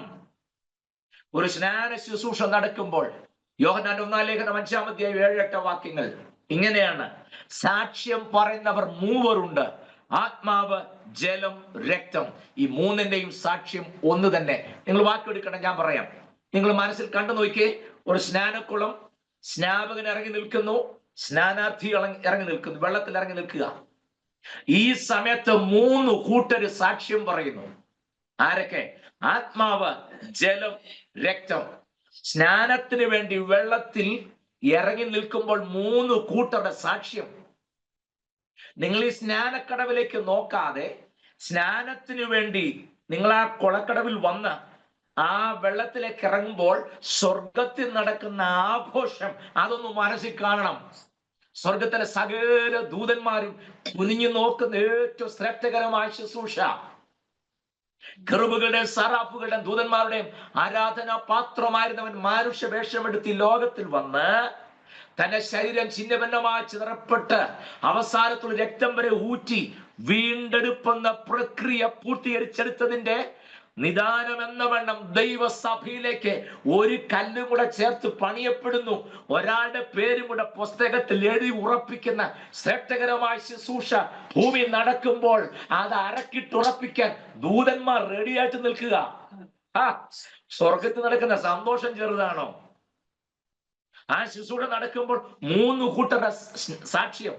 ഒന്ന്, ജലം സാക്ഷ്യം പറയും. സ്നാപകനും സ്നാനാർത്ഥിയും വെള്ളത്തിലിറങ്ങി നിൽക്കുമ്പോൾ ഒന്നാമത്തെ സാക്ഷ്യം ജലം സാക്ഷ്യം പറയും. ജനം പ്രകൃതിയോട് സാക്ഷ്യം പറയുക. എന്താണ് വെള്ളത്തിന്റെ സാക്ഷ്യം? വെള്ളം പ്രകൃതിയോട് സാക്ഷ്യം പറയും. ലോകമേ, ലൗകിക ശക്തികളെ, പ്രകൃതി ശക്തികളെ, കഴിഞ്ഞ നിമിഷം വരെ ഈ വ്യക്തിയുടെ മേൽ നിനക്കായിരുന്ന അധികാരം ഉണ്ടായിരുന്നത്, ഈ നിമിഷം മുതൽ ഈ മനുഷ്യൻ, ഈ വ്യക്തി ഒരു പുതുമനുഷ്യനായി മാറിക്കഴിഞ്ഞിരിക്കുന്നു. പഴയ മനുഷ്യനെ അതിന്റെ രാഗമോഹങ്ങൾ കൂടെ ഉരിഞ്ഞു കഴിഞ്ഞു. ലോകമേ, ലോകശക്തിയെ, ലോക ഇമ്പങ്ങൾക്ക് ഈ വ്യക്തിയുടെ മേൽ സ്വാധീനമില്ല. ഈ വ്യക്തിയുടെ പഴയ മനുഷ്യനെ ഈ ജലക്കല്ലറയ്ക്കകത്ത് അടക്കം ചെയ്യുന്നു എന്ന് ഇനി മുതൽ ഇവൻ ലോകത്തിനുള്ളവനല്ല, ദൈവത്തിനുള്ളതാണെന്ന് ഈ വെള്ളം പ്രകൃതിയോട് സാക്ഷ്യം പറയുന്നു. അതാണ് സ്നാന ശുശ്രൂഷ നടക്കുന്നത്. കണ്ടോ? അപ്പൊ രക്തം ദൈവത്തിന്റെ കോടതിയിൽ സാക്ഷ്യം പറയുന്നു. ഞാൻ അറുക്കപ്പെട്ടു, എന്റെ രക്തം കൊണ്ട് ഞാൻ ഈ വ്യക്തിയെ വിലയ്ക്ക് വാങ്ങി. അവന്റെ കടം ഞാൻ കൊടുത്തു തീർത്തു. It is fully paid. അവന്റെ പാപത്തിന്റെ കറ കഴുകി ഞാൻ അവനെ വെടിപ്പാക്കി. അവൻ ഇനി അന്യനും പരദേശിയുമല്ല. കണ്ടോ? രക്തം ദൈവകോടതി സാക്ഷ്യം പറയുന്നു. അവന്റെ വല്ല ശിക്ഷാവിധി ഞാൻ ഏറ്റെടുത്തു. നീതിമാൻ, നീതിമാൻ, നീതിമാൻ, നീതിമാൻ. രക്തം ദൈവത്തിന്റെ കോടതിയിൽ സാക്ഷ്യം പറയുന്നു. നോക്കിക്കേ, ജലവും രക്തവും ദൈവത്തിന്റെ കോടതിയിൽ സാക്ഷ്യം പറയുമ്പോൾ ആത്മാവ് സഭകളോട് പറഞ്ഞെന്ന് കേൾപ്പാൻ ചെവിയുള്ളവൻ കേൾക്കട്ടെ. ആത്മാവ് ദൈവസഭയിൽ സാക്ഷ്യം പറയുന്നു. കണ്ടോ? ഞാൻ വരുവോൾ എന്റെ മരണത്തെ പ്രസ്താവിക്കുന്നു എന്ന് പറഞ്ഞ് ഏൽപ്പിച്ചു കൊടുത്ത അപ്പവീര്യങ്ങളിൽ ഭാഗവാക്കായി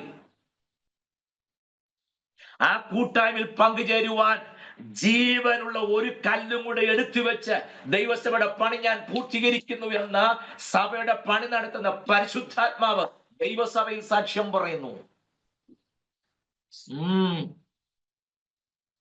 സ്നാനം മനസ്സിലായോ? നമ്മൾ ആ കുളത്തിൽ നോക്കി ഇന്ന് കയറി വന്ന് എവിടെ മാറുന്ന, എങ്ങോട്ടും മാറുന്ന തുണി മാറ്റും. നമ്മളിതെല്ലാം നോക്കിക്കൊണ്ട് നിൽക്കുക. അങ്ങോട്ടൊന്നും നോക്കരുത്. സ്നാനത്തിൽ എത്തുമ്പോൾ ഉയരത്തിലെ കാര്യങ്ങൾ വേണം മനസ്സിൽ തെളിയാൻ.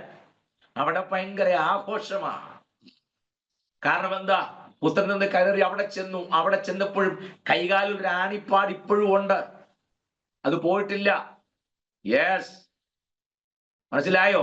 ഈ പാട് വരാൻ കാരണമായതിന്റെ റിസൾട്ട് എന്നവണ്ണം ചിലർ കൂടെ ഇന്ന് ഇവനെ, ദൈവപുത്രനെ പരസ്യമായി ഏറ്റെടുക്കുന്നു എന്നൊരു തെളിവായി ഈ സ്നാന ശുശ്രൂഷ സ്വർഗത്തിലെ ദൂതന്മാർ ഇങ്ങനെ കുനിഞ്ഞു നോക്കുക. ഈ ശുശ്രൂഷയിൽ നമുക്കൊരു പക്ഷേ ശുശ്രൂഷയ്ക്ക് വലിയ തഴക്കമോ പഴക്കമോ ശൈലിയോ രീതിയോ ചെയ്തു പരിചയക്കുറവോ ഒക്കെ ഉണ്ടാകാം. അതൊന്നും വിഷയമല്ല. സ്വർഗം നോക്കുക. അത്ര ശ്രേഷ്ഠകരമായ ശുശ്രൂഷയ്ക്കും സാക്ഷ്യം വഹിക്കുന്നത് സ്വർഗമാ. അതാ ഞാൻ പറഞ്ഞ്, ഇതിനകത്തൊന്നും അയവില്ല. അതുപോലെ തന്നെയാണ് വിശുദ്ധ വിവാഹത്തിനും. ക്ലിയർ ആയോ? അല്ലാതെ രണ്ട് സഭകളിൽ നിന്ന് രണ്ട് പ്രതിപുരുഷന്മാരുടെ മുമ്പോട്ട് വന്നിപ്പോൾ വിവാഹ രജിസ്റ്ററിൽ ഒപ്പുവെക്കണമെന്ന് പറയുമ്പോൾ നിങ്ങൾ ഈ വിവാഹ രജിസ്റ്ററിൽ ഒപ്പുവെക്കാൻ പോകുന്നവരെ ശ്രദ്ധിച്ചിട്ടുണ്ടോ? ആ സ്റ്റേജിൽ ചെന്ന് കുനിഞ്ഞിന്ന് ഒപ്പിടുമ്പോൾ ബാക്ക് മുഴുവൻ ഓഡിയൻസിനെ കാണിച്ചിടുന്ന ഈ ഒപ്പിടിയിലൊക്കെ. അത് ഇപ്പോഴല്ല, പിന്നെ എപ്പോഴാ പറയുന്നത്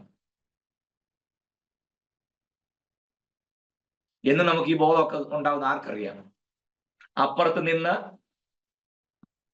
മാന്യന്മാരൊന്നും ഒപ്പിടുകയും ചെയ്യത്തില്ല. ഇനി അത് പോട്ടെ. ഞാൻ പറയാൻ വന്നത്, ഇവരല്ല സാക്ഷികൾ. അത് പഞ്ചായത്തിൽ കൊടുക്കാൻ വേണ്ടി ഇവർ ഒപ്പിട്ടെന്നുള്ളതേ ഉള്ളൂ. ആ സാക്ഷിയല്ല ഒറിജിനൽ സാക്ഷികൾ. ഇത് നിന്ന് യോജിപ്പിച്ച ആൾക്കാർ വേറെയാ. അവരെ ഓവർടേക്ക് ചെയ്തുകൊണ്ട്, അവരെ നിസ്സാരമെന്ന് കണ്ടുകൊണ്ട് തട്ടിത്തെറിപ്പിച്ച് പോകാവുന്ന ഒരു ബന്ധമല്ലിത്. Praise the Lord. ഞാനോ നിങ്ങളോട് പറയുന്നു. ഞാൻ അവസാനിപ്പിക്കാമേ. നമ്മൾ നേരത്തെ തുടങ്ങിയതല്ലേ, ഇന്ന് ഗാന ശുശ്രൂഷ ഇല്ലാഞ്ഞതുകൊണ്ട്. സ്തോത്രം. നിങ്ങൾ പല ടൈം സോണിലായതുകൊണ്ട് എനിക്ക് 1 മണിക്കൂർ ഇരിക്കുന്നത് എനിക്ക് സന്തോഷമാണ്. പക്ഷെ ഇരിക്കുന്ന നിങ്ങൾക്ക് അതിന്റെ ബുദ്ധിമുട്ടുണ്ടാവുന്ന അറിയാമെന്ന് ഞാൻ അവസാനിപ്പിക്കാം. കണ്ടോ? ഞാനോ നിങ്ങളോട് പറയുന്നു. അതർത്ഥം 33, 34 വാക്യം കൊടുത്ത് വായിക്കാം. ഞാനിപ്പോ നിർത്താമേ. 33, 34. കള്ളസത്യം ചെയ്യരുത് എന്നും ആ സത്യം ചെയ്തത് കർത്താവിനെ നിവർത്തിക്കണമെന്ന് ആ പൂർവികന്മാരോട് അരുളി ചെയ്തത് നിങ്ങൾ കേട്ടിട്ടുണ്ടല്ലോ. അടുത്തത് ഞാനോ നിങ്ങളോട് പറയുന്നത് ആ അശേഷം സത്യം ചെയ്യരുത്, ആ ദൈവത്തെ കൊണ്ട് അരുത്, ആ അത് സ്വർഗത്തെ കൊണ്ടരുത്, അത് ദൈവത്തിന്റെ സിംഹാസനം, ആ ഭൂമിയെ കൊണ്ടരുത്, അത് അവന്റെ പാദപീഠം. മതി. കർത്താവ് പറയുക, കള്ളസത്യം പറയരുത് എന്ന് നിങ്ങൾ പൂർവന്മാർക്ക് പറഞ്ഞു കൊടുത്ത് നിങ്ങൾക്കറിയാമല്ലോ. കർത്താവ് പറയുക, കള്ളസത്യം എന്നല്ല, സത്യമേ ചെയ്യരുത്. മനസ്സിലാകുന്നോ ഞാൻ പറഞ്ഞേ? കള്ളോന്നല്ല, സത്യം തന്നെ ആണേലും നിങ്ങൾ ചെയ്യുന്നത് സൂക്ഷിച്ചു വേണം. എങ്ങനെ? സ്വർഗത്തെ കൊണ്ട് സത്യം ചെയ്യരുത്, ആ ദൈവത്തിന്റെ സിംഹാസനം. നമ്മളാണെ ചില പറയില്ല, അയ്യോ ദൈവത്താണേ ഞാൻ അങ്ങനെ ചിന്തിച്ചിട്ട് പോലും ഇല്ല. കർത്താവ് പറയാടാ, അതൊന്നും വേണ്ട, അത്രയൊന്നും വേണ്ട, വിട്ടേ. ഉണ്ടോ? ഭൂമിയെ കൊണ്ടരുത്, അത് ദൈവത്തിന്റെ തൃപ്പാദപീഠം. കാരണം ഈ നിൽക്കുന്ന മണ്ണാണേ സത്യം. പിന്നെ ആ മണ്ണിന് എന്ത് സത്യം? കർത്താവ് പറയും, ഇതൊന്നും വേണ്ട. കള്ളസത്യം എന്നല്ല, നേരിനാണെ പോലും വ്യാജം കാണിക്കരുത്, സത്യത്തിന്റെ പേര് പറഞ്ഞ്. ക്ലിയർ ആയോ ഞാൻ പറഞ്ഞേ?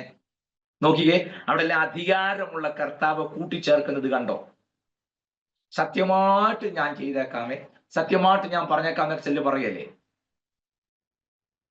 നോ, വേണ്ട. നമ്മൾ ചെയ്യാന്ന് പറഞ്ഞാൽ ചെയ്യണം, ഇല്ലെന്ന് പറഞ്ഞാൽ ഇല്ല. അത്രയേ ഉള്ളൂ. നമ്മൾ അതിനെല്ലാം സ്വർഗത്തെ കൂട്ടുപിടിച്ച് ഒരു ഡ്രാമ കളിക്കരുതെന്നാണ് കർത്താവ് പറഞ്ഞതിന്റെ അർത്ഥം. നിങ്ങൾ ആ തുടർന്നുള്ള വാക്യങ്ങളെല്ലാം ഒന്ന് വായിച്ചു നോക്കുന്ന നല്ലതാണ്. എത്രയോ തവണ റിപ്പീറ്റ് ചെയ്ത് പറയുന്നുണ്ട്. ഞാനോ നിങ്ങളോട് പറയുന്നു, ഞാനോ നിങ്ങളോട് പറയുന്നു. എന്താണെന്നറിയാം, ഇങ്ങനെ പഠിച്ചെങ്കിൽ മാത്രം. ഞാനിത് എങ്ങോട്ടേക്ക് കൊണ്ടുവന്നറിയാമോ? തിരുവഴുത്തി വ്യാഖ്യാനിക്കുന്നതും അതിന്റെ പൊരുളിരിക്കുന്ന വ്യത്യാസം ഒന്ന് വ്യക്തമാക്കി തരാൻ വേണ്ടിയിട്ട് ഞാൻ എല്ലാം വട്ടം കറങ്ങി വരുന്നത്. ക്ലിയർ? ഞാൻ പെട്ടെന്നൊരു കാര്യം നിങ്ങൾക്ക് പിടികിട്ടും. കർത്താവ് ഹവ്വാമാരോട് പറഞ്ഞു, ഈ തോട്ടത്തിൽ നിൽക്കുന്ന വൃക്ഷഫലം നിങ്ങൾ തിന്നരുത്, തിന്നുന്ന നാളിൽ നിങ്ങൾ മരിക്കും. ശരിയല്ലേ? ഹവ്വ പഴം പറിച്ചു തിന്നു, ആദമിനും കൊടുത്തു. രണ്ടുപേരും നഗ്നരെന്ന് മനസ്സിലായി, തേജസ് നഷ്ടപ്പെട്ടു. പക്ഷെ ആദവന്മാർ ആയുസ് ആലോചിച്ച് നോക്കിയേ, കർത്താവ് പറഞ്ഞു തിന്നുന്ന നാളിൽ മരിക്കുകയും ചെയ്യും. ഉടനെ പിന്നെ നമുക്ക് വ്യാഖ്യാനം വന്നു, അങ്ങനെ പറഞ്ഞാൽ അത് ആത്മീയ മരണമാണ്, അവന്റെ ആത്മാവ് മരിച്ചു. വഴക്കുണ്ടാക്കിയാലും ഞാൻ ഒരു കാര്യം ചോദിക്കട്ടെ, ആത്മാവിന് മരണമുണ്ടോ?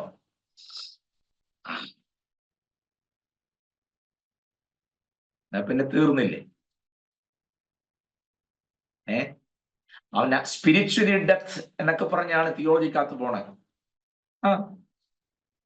ഞങ്ങളെ രാജവർഗീസ് സാർ അങ്ങനെ പഠിപ്പിച്ച് സ്പിരിച്വലി ഡെത്ത്, ആത്മീയ മരണം സംഭവിച്ചു. ഇപ്പൊ അത് ചോദിക്കാൻ ചെന്നപ്പോൾ ഞങ്ങൾ ഓടിക്കും, അതുകൊണ്ട് അങ്ങോട്ടൊന്നും പോകുന്നില്ല. അത് പറയാനായിട്ടല്ല. ഇവിടെ വന്ന കുഴപ്പം എന്നറിയാമോ? തിന്നുന്ന നാളിൽ മരിക്കും എന്നല്ല വാക്യം, അവിടാണ് തെറ്റിയത്. പിന്നെയോ നിങ്ങൾ ആ പാപം ചെയ്യുന്നതിന് മുൻപുള്ള ആദഹവന്മാരൊന്ന് നോക്കി. ഒറ്റ മിനിറ്റ് ഞാനിപ്പോ നിർത്താവേ. സന്ധ്യയാവുമ്പോൾ തോട്ടം നടക്കുന്ന ഒച്ച കേട്ടിട്ട്, ദൈവം തോട്ടം നടക്കുന്ന ശബ്ദം കേട്ട് ആദം ഹവ്വ ഓടിച്ചെല്ലും ദൈവത്തോടൊപ്പം കൂട്ടായ്മ ആചരിക്കാൻ. ശരിയല്ലേ? അതെ, രണ്ടുപേരുടെ ചെന്ന്, കാരണം ദൈവമാണ് ആദമിന്റെ അപ്പൻ. ലൂക്കോസ് 3-ാം അധ്യായം വായിച്ചു നോക്കണം. ആദാം ദൈവത്തിന്റെ മകൻ. അപ്പോൾ അപ്പനാണ് വരുന്നത്. അപ്പൻ ഒരു മക്കൾ ഓടിച്ചെല്ലുമായിരുന്നു. അപ്പന്റെ അതേ പ്രകൃതം, അതേ തേജസ്. തിന്നുന്ന നാൾ നീ മരിക്കും എന്നല്ല വാക്യം, തിന്നുന്ന നാൾ നീ മരണമുള്ളവനായി മാറും എന്നാണ് എബ്രായ ഭാഷയിൽ. ക്ലിയർ ആയോ? നമ്മൾ അതിന് ആത്മീയ വർണ്ണമായിട്ടും പിന്നെ അത് വേറെ ജഡീക വർണ്ണമായിട്ടും പിന്നെ അങ്ങനെയെല്ലാം വ്യാഖ്യാനിച്ചു കൊണ്ടുപോയി. തിന്നുന്ന നാളിൽ നീ മരണമുള്ളവനായി തീരും. അപ്പൊ അതിനു മുമ്പ് വരെ എന്തില്ല? മരണം എന്നൊരു സംഗതി ഇല്ല. തിന്നാൽ നീ മരണമുള്ളവനായി മാറും എന്ന, നീ മരിക്കുമെന്നല്ല പറഞ്ഞേ, മരണമുള്ളവനായി മാറും എന്നാണ് അതിന് ശരിയായ പരിഭാഷ. ക്ലിയർ ആകുന്നുണ്ടോ? സ്തോത്രം. ഞാനിത് വേറെ ആരുടെയും പറയാൻ പോയാൽ അവരെന്നെ ഓടിക്കും. അങ്ങനെ ഇങ്ങനെ സ്പിരിച്വൽ ഡെത്ത് ആണ്, physical death, spiritual death, eternal death, പിന്നെ ഡെത്തിന്റെ തന്നെ 3-4 കാറ്റഗറി. അവിടെ ഇരിക്കട്ടെ, ഞാൻ വഴക്കൊന്നും ഉണ്ടാക്കുന്നില്ല. ഇനി അവർക്ക് അങ്ങനെയൊക്കെ ആണെങ്കിൽ ആട്ടെ. പക്ഷെ പുസ്തകത്തിൽ അങ്ങനെ ഇല്ല, അതേ ഞാൻ പറഞ്ഞുള്ളൂ. നമ്മൾ വിശ്വസിക്കുന്ന വേദപുസ്തകത്തിനകത്തില്ല. വേദപുസ്തകത്തിനകത്ത് തിന്നുന്ന നാൾ നീ മരണമുള്ളവനായി മാറും. നമ്മൾ പിന്നത്തെ വ്യാഖ്യാനം 968 വർഷം വരെ ജീവിച്ചിരുന്നുള്ളൂ, 960 വർഷം വരെ ജീവിച്ചിരുന്നുള്ളൂ. ആ ഒരു ദിവസം 1000 സംവത്സരം പോലെയും 1000 സംവത്സരം ഒരു ദിവസം പോലെയുമാണ്. അങ്ങനെ ദൈവത്തിന്റെ കണക്കനുസരിച്ച് നോക്കിയാൽ ആദാം ഒരു ദിവസം ജീവിച്ചിരുന്നില്ല, കുറെ കൂടെ ജീവിച്ചെങ്കിൽ ഒരു ദിവസം ആകത്തുള്ളൂ. അതാണ് ദൈവം ഉദ്ദേശിച്ചത്. അങ്ങനൊന്നും നമുക്ക് പിടികിട്ടാത്ത രീതിയിൽ പറയുന്ന ഒരു ദൈവമാണ് നമുക്കുള്ളത്. അങ്ങനെ ചിന്തിക്കരുത്. ഈ പുസ്തകം മുഴുവൻ നമുക്ക് പഠിച്ചു തീർക്കാൻ നോക്കൂ. നമ്മളെ കൊണ്ട് പറ്റാത്തൊരു സാധനമാണ് ദൈവം നമ്മുടെ കയ്യിൽ തന്നെ. എവിടുന്ന് കിട്ടുന്ന ആശയം എനിക്ക് അറിഞ്ഞുകൂടാ. പഠിച്ചാലും ഈ ആഴ്ച മുഴുവൻ പഠിച്ചാലും തീരാത്തൊരു സാധനമാണ് വേദപുസ്തകം. അങ്ങനെ ഒരു പുസ്തകം കിട്ടും നമുക്ക് എന്നാ ഗുണം? പഠിച്ചാലും തീരാത്തൊരു പുസ്തകം കൈ കിട്ടിയിട്ട് നമുക്ക് എന്താ ഗുണം? വ്യാഖ്യാനിച്ചു പോവുകയാണെങ്കിൽ ഒരു 4 ജന്മം എടുത്താലും തീരാത്ത വ്യാഖ്യാനിച്ചു പോകാം. വേറെ കാര്യം ഗ്രഹിക്കാനാണെങ്കിൽ ധാരാളം മതി. ഞാൻ പറഞ്ഞ മനസ്സിലായോ? സമയം പോയി, ഞാൻ അവസാനിപ്പിക്കുന്നു. വളരെ ശ്രദ്ധിക്കുക. സ്മീഖ ഉള്ള റാബായ്, അധികാരമുള്ള റാബായ്, അതാണ് നമ്മുടെ വാഴ്ത്തപ്പെട്ട കർത്താവ്. അവന് മാത്രമേ എന്തെങ്കിലും കൂട്ടിച്ചേർക്കാനും തിരുത്താനും പറ്റൂ. ഒരു ദൂത് പറഞ്ഞാൽ അവസാനിപ്പിക്കാം.